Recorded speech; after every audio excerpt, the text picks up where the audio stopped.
Bonjour à tous, je suis content de vous voir. J'espère que vous allez bien et que vous êtes confortablement installés. J'espère aussi que vous avez apprécié l'épisode précédent et que vous apprécierez tout autant celui-ci. Ouvrez les oreilles, fermez les yeux. Nous repartons ensemble pour Pic-au-Vent. Mes amis, soyez les bienvenus dans le 19e chapitre de ce Super Flame Story.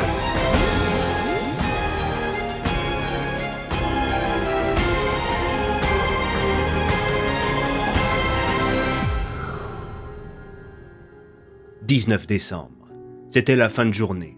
La nuit commençait à tomber et, comme à son habitude, l'équipe de patrouille numéro 7, composée du sergent Galliot, du lieutenant Carter et de l'officier Samuels, était affectée à la route qui faisait la jonction entre Pic-au-Vent et Marmottin.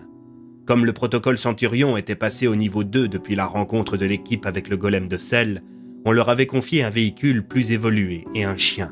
En effet, ces derniers avaient troqué leur Jeep contre un gros blindé. À leur présence s'ajoutait celle d'un groupe d'environ 6 hommes dans un véhicule de transport de troupes. Nom de code, Soutien 3. Ils étaient remplacés à intervalles réguliers. « Putain, quel temps de chiotte! J'ai jamais vu pareille tempête de neige !»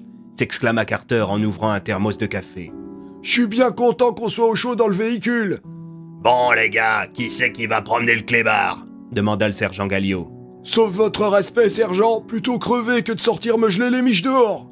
répondit Carter. Les deux gradés se retournèrent vers l'officier Samuels. Ce dernier était en train de papouiller le chien d'attaque qu'on avait confié à l'équipe de patrouille numéro 7. « Sans déconner, Samuels, c'est un chien de combat, faut pas lui donner tant d'affection !»« Mais il est trop mignon, sergent. Regardez-le, comment ne pas résister à la belle bouille de Patapouf !»« Bon sang, Samuels, tu lui as filé un nom !»« Bah ouais, pourquoi ?»« Tu sais très bien qu'on n'a pas le droit, » répondit le sergent. Ce chien, c'est DPA K932, à point c'est tout. C'est quand même plus facile de retenir Patapouf, pour lui comme pour nous. Ouais, bah vous savez quoi? Allez mémoriser son nom de code DPA dehors. Ça fait longtemps qu'il a pas pissé et j'ai pas envie qu'il nique la banquette de notre tout nouveau Humvee. C'est vrai qu'il a de la gueule ce nouveau véhicule, sergent, s'exclama Carter, avant de boire une gorgée de café. Samuel se sortit à l'extérieur du Humvee pour promener Patapouf. Dehors, la tempête de neige faisait rage. Le jeune officier ne comptait pas s'éterniser à l'extérieur du véhicule. Il s'éloignait un peu pour que Patapouf puisse se dégourdir les pattes.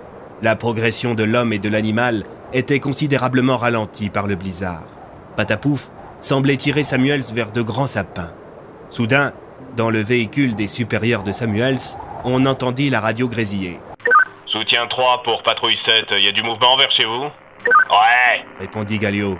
C'est Samuel qui va promener DPA K932. Ok, bien reçu. De l'autre côté, on retourne au centre-ville. Soutien 4 prendra la relève d'ici un quart d'heure, je pense. Ça roule, bonne nuit les gars. Alors que Patapouf urinait contre un arbre et que le groupe de Soutien 3 filait direction le CDO, Samuels eut un mauvais pressentiment.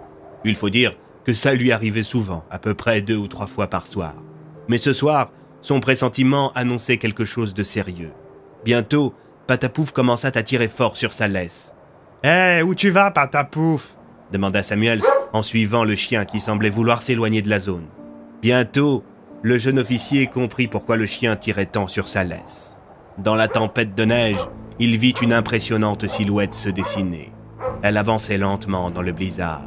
« Tiens, je te reconnais, l'humain. » Face à Samuels, un golem de sel de 4 mètres de haut. « Oh la vache, vous avez grandi. » J'ai compris ma vraie nature et je sais que je peux la modeler.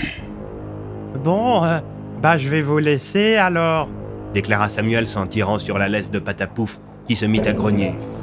Non, je ne laisse plus partir les humains. Après ils appellent d'autres humains et on me capture. C'est décevant. Père m'attend, je dois accomplir sa volonté. Répondit le golem en barrant la route aux jeunes soldats. L'officier Samuels se déglutit. Qu'est-ce que vous allez me faire? Eh bien, je vais vous tuer, déclara le golem le plus simplement du monde, avant d'attraper Samuels avec sa main droite. Arrêtez! Laissez-moi! Patapouf, attaque! Le chien prit la fuite. La créature de sel agrippa la tête de l'officier et tira dessus. Il y eut un crack, et la tête du jeune soldat fut séparée de son corps. Le golem jeta la dépouille du pauvre homme par-dessus son épaule. La créature se remit en marche dans la direction que Carter lui avait indiquée quelques jours plus tôt. Il filait tout droit vers l'élevage de Yoski des Capians. Quand Galio et Carter commencèrent à se demander ce que pouvait bien faire leur jeune collègue, ils le contactèrent par radio. Hé Samuels, tu t'en sors avec le clébard? Pas de réponse. Oh Samuels, qu'est-ce que tu fous? Bientôt, le véhicule de soutien 4 ne tarda pas à pointer le bout de son nez. Galio et Carter se dirigèrent vers leurs collègues. Bonsoir les gars. Tiens donc, Galio, qu'est-ce qui vous amène? Demanda le colonel Affligen. On a paumé Samuels, il promenait le clébard et il répond pas aux appels radio. Je vois. Delano, petit Jean, bougez votre cul. On a un collègue qui s'est paumé dans le froid. Affligen pour CDO, on a un de nos gars qui s'est paumé dans la tempête, il répond pas aux appels radio, on part à sa recherche. Entendu mon colonel, tenez-nous au courant si besoin de renfort. Bien reçu. Le groupe de recherche se mit à progresser lentement dans le blizzard. Pendant ce temps, à Pic-au-Vent, la tempête de neige qui faisait rage depuis la veille forçait l'équipe marmotanaise à rester dans le manoir. Alias, Bennett, Tassier et Bloom réfléchissaient à la suite des événements. « Il faut qu'on reparte à leur recherche !» s'exclama l'inspecteur. « À quoi bon ?» demanda Alias. « La tempête a effacé tous les indices possibles, c'est comme chercher une aiguille dans une botte de foin. » Soudain, Oswald, qui était recroquevillé dans un coin de la pièce avec son fameux bâton de mémoire, s'incrusta dans la conversation. « Ravioli !» s'exclama le vieil homme. « Oui, c'est bon, Oswald, laissez-nous tranquilles !» s'exclama Bloom. Le vieux bougre revint à la charge. « Ravioli !» Ce fut au tour du commissaire Tassier d'y conduire le vieillard. « Allez jouer ailleurs, mon vieux, la situation est... » Alors qu'Oswald le fixait avec insistance, le commissaire se figea. Il eut une succession de flashs. « Anthony Ravioli » murmura Tassier. « Ravioli !»« La ferme, Oswald !» s'exclama Alias. « Philippe, est-ce que ça va ?»« Il faut trouver Ravioli. »« Oh non, vous n'allez pas vous y mettre vous aussi !»« Non, vous ne comprenez pas. Anthony Ravioli est une personne, je l'ai vu dans les souvenirs d'Oswald. »« Ravioli, ravioli, ravioli, ravioli !» s'exclama le vieillard. « Attendez, » reprit Bloom. « Vous êtes en train de nous dire que depuis le début, Oswald n'est pas obsédé par des pâtes alimentaires, mais par un homme ?»« Oui, bon après je vous confirme qu'il adore bien les raviolis. Mais il veut qu'on retrouve un certain Anthony Ravioli. »« Comment? On est bloqué à Pic-au-Vent, je te rappelle. » répondit Alias. « D'après les souvenirs d'Oswald, ce type était à Pic-au-Vent la dernière fois qu'il l'a vu. » Le vieillard se mit à bouger. Il alla chercher des vestes et les tendit aux membres du groupe. « Ravioli! Vite, vite, vite! Ravioli !»« Je crois qu'il veut qu'on se mette à la recherche de Ravioli, » déclara Andrew. « Maintenant? Mais c'est la nuit et on est en pleine tempête de neige, c'est du suicide. » Tassier s'approcha du vieux barbu, qui semblait s'être mis à bouder suite à la réflexion d'Alias. « Écoute, Oswald, je veux bien qu'on aille chercher Anthony, mais pour ça, il faut qu'on attende que la tempête se calme.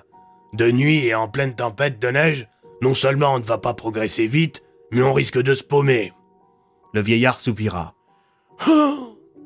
Dites, je voudrais pas jouer les rabat-joie, mais y a que moi que ça dérange qu'on décide de suivre un vieux taré sur la base de rien alors qu'on voulait initialement retrouver Hartman et ses gars ?»